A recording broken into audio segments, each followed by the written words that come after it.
हमारे आदरणीय मोदी जी के आदेश के अनुसार कितनी डिफिकल्टीज हमको दिख रही है फील्ड में। भाजपा क्या करने जा रही है, क्या करेगी, कैसे इलेक्शन लड़ेगी, तो हम वहाँ कमजोर फुटिंग पर है। कांग्रेस में अभी बहुत कुछ करने को हमारे को बाकी है। डे 1 से माननीय मुख्यमंत्री जी को यही बात कह रही थी कि आप संगठन को मजबूत करेंगे तभी हम आने वाले चुनाव का सामना कर सकते हैं। ये बहुत कठिन घड़ी है हमारे लिए। आप जानते हैं हमारे आदरणीय मोदी जी के आदेश के अनुसार कितनी डिफिकल्टीज हमको दिख रही है फील्ड में कि भाजपा क्या करने जा रही है, क्या करेगी, कैसे इलेक्शन लड़ेगी, तो हम वहाँ कमजोर फुटिंग पर है।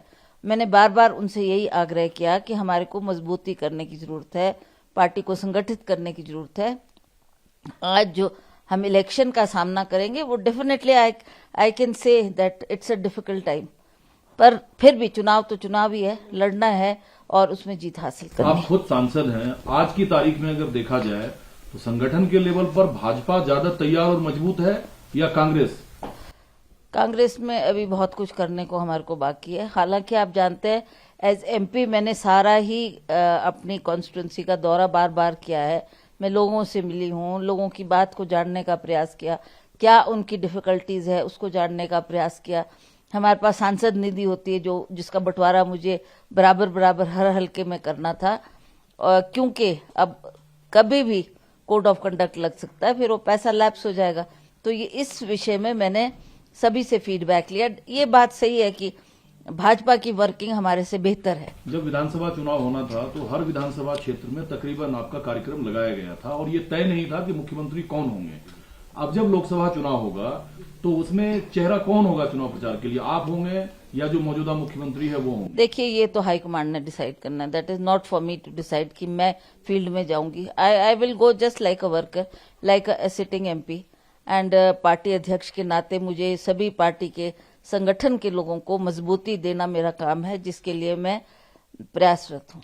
वीरभद्र सिंह जी जो ऊपरी हिमाचल से लेकर निचली हिमाचल तक एक छत्र लोगों में स्वीकारिता थी उनकी स्टैच्यू रिज मैदान पर लगनी चाहिए। बगावत, झगड़ा, मनमुटाव वहां से शुरू होता है जी। और जो मुझे जानकारी है विपक्ष में बैठे लोग, भाजपा के लोगों को भी इन मांग से ऐतराज नहीं था। बिल्कुल। तो फिर क्यों नहीं लग पाया, रुकावट क्यों आई? ये माननीय मुख्यमंत्री ने डिसाइड करना था, कोई बड़ी भारी चीज तो थी नहीं। वो स्टैच्यू के लिए सभी कंट्रीब्यूट करने को तैयार थे कि हम लगाएंगे, हम बनाएंगे, हम लाएंगे मूर्ति। आप जगह तो दो, जगह तो दो। हमारी कितनी महात्मा गांधी की स्टैच्यू है, इंदिरा जी की स्टैच्यू है, डॉक्टर परमार की है, और उसी तरह से अटल बिहारी वाजपेयी की भी है।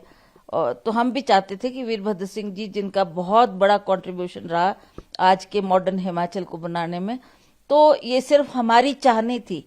सभी party worker across party lines also people felt कि ये होनी चाहिए, लगनी चाहिए। लोगों के सेंटिमेंट्स जुड़े हुए हैं उनके साथ। मान गए इस मांग को? अभी तो कोई चर्चा नहीं हुई है, पर कल विक्रमादित्य ने अवश्य इस बात को अपनी प्रेस कॉन्फ्रेंस में कहा कि लोगों की चाह होते हुए और बार बार उनसे मांग करते हुए भी ये बात क्यों सिरे नहीं चढ़ पाई। जो 6 विधायक निष्कासित हुए, पार्टी के साथ साथ आपके परिवार में भी उन विधायकों का एक आस्था, एक विश्वास है, उनके लिए अब क्या करेंगे आप लोग? देखिए, अब ये तो हाईकमांड डिसाइड करेगा, बिकॉज अब तो उनको निष्कासित कर दिया है। अब क्या उनका रोल रहेगा, क्या वो आगे स्ट्रेटजी बनाएंगे? कोर्ट तो जाएंगे वो लोग? हैं? कोर्ट तो जाएंगे? जाएंगे ही जाएंगे। वो अपने न्याय के लिए तो हर इंसान लड़ाई करता है, तो वो भी। जल्दबाजी में फैसला क्यों हुआ? इतने अपने ही 6 विधायक को लोकसभा चुनाव से ठीक पहले निष्कासित कर देना, इतनी जल्दबाजी में फैसला? दिल्ली ज्यादा इसमें इन्वॉल्व रहा या हिमाचल से ये फैसला लिया? मुझे नहीं पता कि क्या डायरेक्शन थी, और स्पीकर साहब ने ये जो फैसला दिया उससे वो लोग भी आहत हुए होंगे, क्योंकि वो सभी कांग्रेस लोग थे और वो अपनी हक की लड़ाई लड़ रहे थे। उनकी भी कुछ ना कुछ डिमांड्स थी। मान लिया मैं राणा जी की बात करती हूँ, राजेंद्र राणा, जो कि एक हमीरपुर क्षेत्र से ये बड़ा एमिनेंट चेहरा है, जिन्होंने धूमल साहब को हराया, और वो चाहते थे कि मेरी कहीं ना कहीं सरकार में एडजस्टमेंट हो। 1 साल से ऊपर उन्होंने इंतजार किया, ये नौबती ना आती अगर उनको कहीं एडजस्ट कर देते। स्पीकर के फैसले पे अगर कोर्ट से स्टे ले लिया वही 6 विधायक, आपकी सरकार फिर संकट में आ जाएगी, क्योंकि बहुमत का आंकड़ा नीचे जाएगा। भाजपा जो है फिर इस कोशिश में होगी कि हिमाचल की सरकार को फ्लोर पे लाया जाए और अविश्वास प्रस्ताव की मांग की जाए। देखते हैं क्या सिचुएशन बनती है और क्या फैसला पार्टी हाईकमांड देती है और क्या हमको करना है उसमें। Let's see, that is yet to be seen. वो 6 विधायक आप लोगों के संपर्क में है, आप लोग मिलना चाहेंगे? विक्रम भाई मिलेंगे? देखिए अभी तो they are under tight security, तो इतना आसान नहीं है उनको मिलना। ठीक है, जो वो निर्णय करेंगे, फैसला करेंगे, और क्या उनके मन में इच्छा है, क्या वो करने जा रहे, I can not get in touch with them because उनके फोन्स भी स्विच ऑफ है और सारा एरिया कॉर्डन्ड है। You can not talk to them, you can not meet them, इतना आसान नहीं है। तो देखते हैं क्या परिस्थिति बनती है उसका। पर सबकी नजरें हैं सीएम साहब पर और विक्रम भाई पे। विक्रम भाई शिमला में है या कहीं गए हैं या किसी से मिलना पसंद करेंगे वो अभी? वो अपने निजी काम से गया हुआ है, निजी काम से गया हुआ है। वो 1-2 दिन में लौटेगा, फिर देखते हैं क्या फैसला लेती है हाईकमांड। एक से छोटा सा, आपकी कोई बातचीत फिर सीएम साहब से हुई है जो फाइनल टास्क पूरा हुआ उसके बाद?